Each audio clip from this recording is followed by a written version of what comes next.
All right, boys. Let's do a little breakdown here. It's a trenches perspective breakdown of a really interesting quarterback, Kenny Pickett from the Pittsburgh Steelers here. By the way, Phil Mackey, I bring sort of the fan media perspective and dumb questions as we pull back the curtain and sit down and watch film with two former NFL offensive linemen, Jeremiah Sirles and Alex Boone here.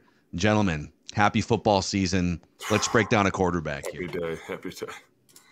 Some people ask too, like, why don't you guys show the wide? We'll show the wide stuff on like the full wide angle on some of these, but this is a trenches podcast, a trenches film breakdown. So we're going to give you. We don't care what they're doing out there. Let's be honest with them. We don't care. You guys don't even block. You say you are and you're not, and then all of a sudden, literally, Jay, how many times we've been outside and like, wasn't my guy?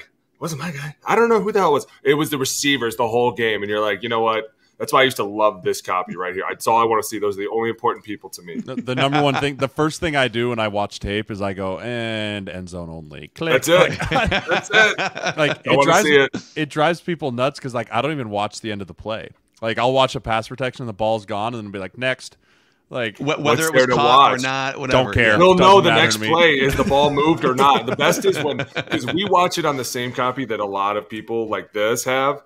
And so there's no talking, so there's no refs, you don't know what's going on. You'll see a flag, and you're like, I wonder what the flag was. And then you're kind of like guessing by where the ball's placed on the next play. You're like, oh man, it's probably a defensive holding or something. Dude, it's so fun to try and guess what stuff is. And I know you picked the clips here, Mackie, so it doesn't count. But when we'd be watching like opponent film, like we'd be breaking down, we used to play a game called Score No Score. So so for example, if you're like the last clip that in our last film breakdown of the Giants when Tyrod Taylor launches that thing, we'd pause it, right? If no one had seen it, we'd stop it and we'd all go score, no score. And you'd take a vote in the room and be like, oh, that's a score. Be like, oh, no score, no score. And then like you'd play it out and be like, ah, he scored. Well, spoiler alert, a lot of the ones you're going to see right here from Kenny Pickett and the Steelers offense in the preseason are scores because he looked great.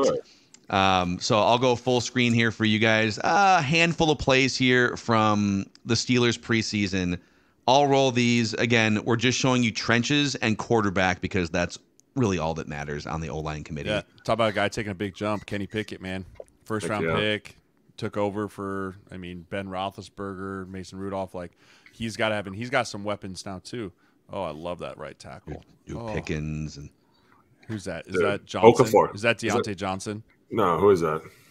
Pickens, right? Let me. This is where I got to pull up my roster with the numbers. No, that's Okafor. No, I'm talking about the receiver, dumbass. Oh. No, Okafor's at right tackle. Yeah.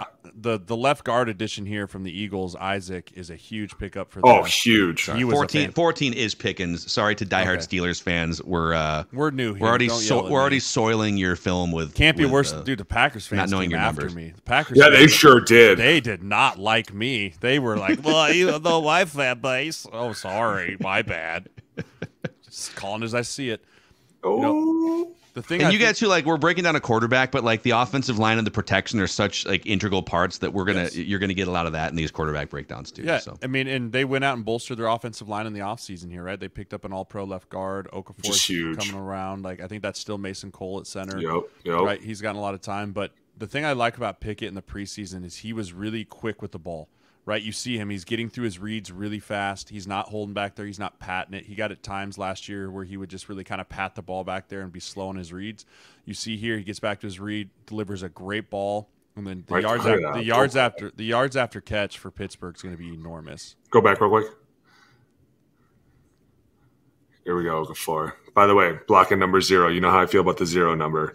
Dude ends up right on his ass. That's what I love about this. Goes over someone's leg. Stay inside out, just bury. Oh, dude, that's a great throw. Oh yeah, that's a nice little threading throw right the needle, threading the needle. It's been a while, dude, since Pittsburgh's looked like this, and that's why it's kind of exciting to see again. Dude, their old line at one point used to be one of the toughest. Back when they had Pouncey and all those guys, DeCastro, remember that? Like, it's been a minute since they've been like that, and that's kind of why they've gone into this, reverting back into this crappy film. But now that they have somewhat of a good old line back in here, dude, it's going to be exciting to see what happens. Dude, so Mike Tomlin took over that job in 2007. Dude, he's a beast, low-key. They've never finished below 500. I'm telling you, man. Since 2007. It's insane. In the National Football League. Parity. I don't even know how you could wear 53 right now. So this is pressure in your face here. The other throws are going to be more big-time throws after this, but I was curious just to get your thoughts on this concept. And nice little naked. Little waggle. When you have three-step, when you have Najee Harris back there, 3 steps a weapon, right? Because 45 and 50, the linebackers here, they're very much keyed in on Najee. Look at them. See how they go. They're still going after him, dude. Right? And that's what happens when you have a good run game, right? When you have a running game, you get in here and it allows these guys to get underneath or over the top of these top of these linebackers that got That's their what you nose. want. It's a great fake by Pickett too. If you go back, like it's a really good fake, right? You see him, he's looking there, he extends the ball, right? That's a great fake. He extends that ball fully, right? 50 and 45 see that. They see the ball, right? They see a lot of times quarterbacks can get lazy with their fakes or they don't stretch the fake enough. Like this is a really nice fake by him. That's why they bite. Right? Yep. They bite because of how good the play fake is here. we should play a game that the Jets played on Hard Knocks where I bring you Fake, guys no fake. 20 of these, and you tell me right here, is this a pass or a run? I'd be able to tell you off the O-line action. For sure. This is definitely a pass. Look at the guards. See how they're not if really you're just selling? if you're just looking at the quarterback, yeah, that could be tough. But I could tell you 100 times out of 100 based the on right guard. See how he goes based off airplane the right O-line there? action. No, you're not. So right guard going airplane Watch like, his arm. like laterally. this. Okay. Going airplane and laterally, right, and his eyes are to 98, not to his linebacker. That's a dead giveaway. Yeah. It's a dead But the giveaway. linebackers don't know that in real time. What do they see? They're looking at the running back, and they see the action of us. And that's why this is a great play, but it's also a great job by 96. I don't know who that is, but he does a great job of kind of filtering through the trash and then chilling. If he wasn't so wide, he probably bites more, and Kenny has way more time on this. But this is also one of those plays where you can't predict where he's going to be. It's a great throw under pressure. Get rid of the ball. Quick in, quick out. And that's one of the things that I see that drives me nuts is when guys don't deliver something quickly. Make an initial decision. If somebody's running you down, just throw the ball. Get rid of it now or throw it away. Love it, man. All right, let's I think this might be the next play on this drive here. Poor Falcons. Dude, you got a little Ruby front. See, there it is. Go back. the dime. Did you see that in the bread basket? That's a dime, man. It's a great That's pass. a dimer-oon. All right, listen, this is a Ruby front. This is like an odd front with 2 linebackers walked up, and this is the same thing that we talked about with J-Mike on the earlier podcast, is that this is a true – the minute you come up here and someone says 5-0, poker, anything like that, they're instantly telling you, hey, we're going into a 5-man blocking scheme, and this is where they're trying to get you on an island. So if you were to come up here, Jay instantly would be thinking what? Get off the ball. Get back. Get off the ball. Because what's coming? Yeah, if you try and jump set this nose, you're going to get ear holed by 45 or 50. That's what So you're they saying want. Get off the ball, get back, or all. So all these Everyone guys are gets supposed back. to go. You have Just to get like- all, you have yes. to get all on the same level, because if you try and jump set this nose, 45, the guard is kind of in no man's land, because he has to set back, because he has to play for C50. he has to play for the twist of either with the tackle or the center, right? So he can't commit to one or the other. So the guards have to get back.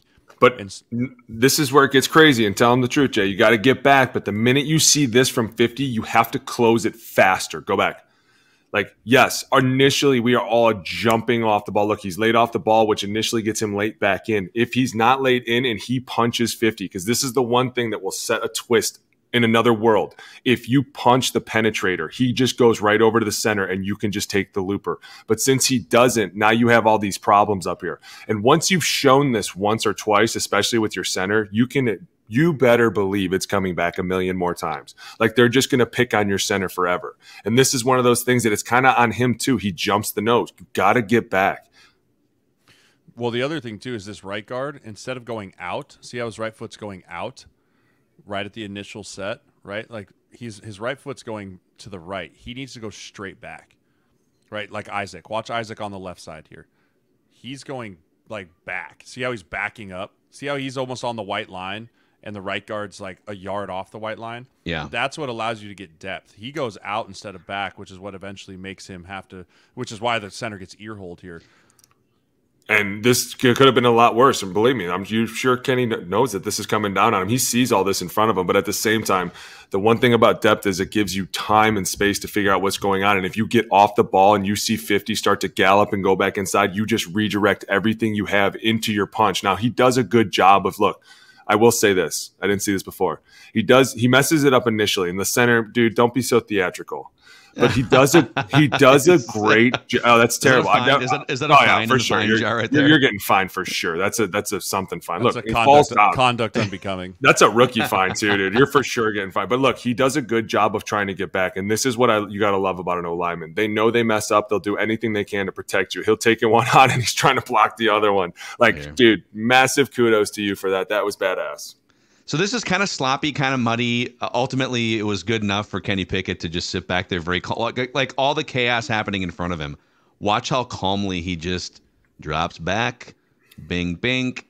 Little 30-yard dime. Catch, no catch. I mean, that is. Boy. Here's the next one. They're on the other side of the 50 now. Here we go. Sliding away. We're getting Running pressure back. away. Ooh, go back. Running Pickens back. again. You know, I don't care if they catch it. Go back. Look at the left guard. Look at the left guard. Isaac, this is why you get a guy like this. Go ahead. Let's see it. Okay, here we go. If I think I saw what I saw. I mean, you guys were all excited about the catch, and I'm more like, did he punch back? Look, sees it, tries to come back. Nobody's coming back. I'll go back. That's a savvy vet. So he's covering 3 different defenders on this play. Pretty much. So they're sliding to the right. So 45 is the ID here, right? So we're going to 45. He's 4 thinking, down and 45. I have 91 solo dolo, right? All hands on deck. Still tough block. Right? So he's sliding this way, but as soon as he feels 91 cross the center's face, right? Like he's like, okay, what's coming? Alert sin. Right? Go back. If something goes away, something should be coming. Right, 52 actually busts this. 50 should be rushing through the B gap, right? Like, he needs to get all the way to the B gap, but Isaac just does a good job jumping him. Yeah, Isaac sees this and he's like, okay, I'm on different levels right now, right? Like I'm on different levels right now. How do we get? Because 95 is a down lineman, so he's involved in our count, right? So he hears a go call from Cole here.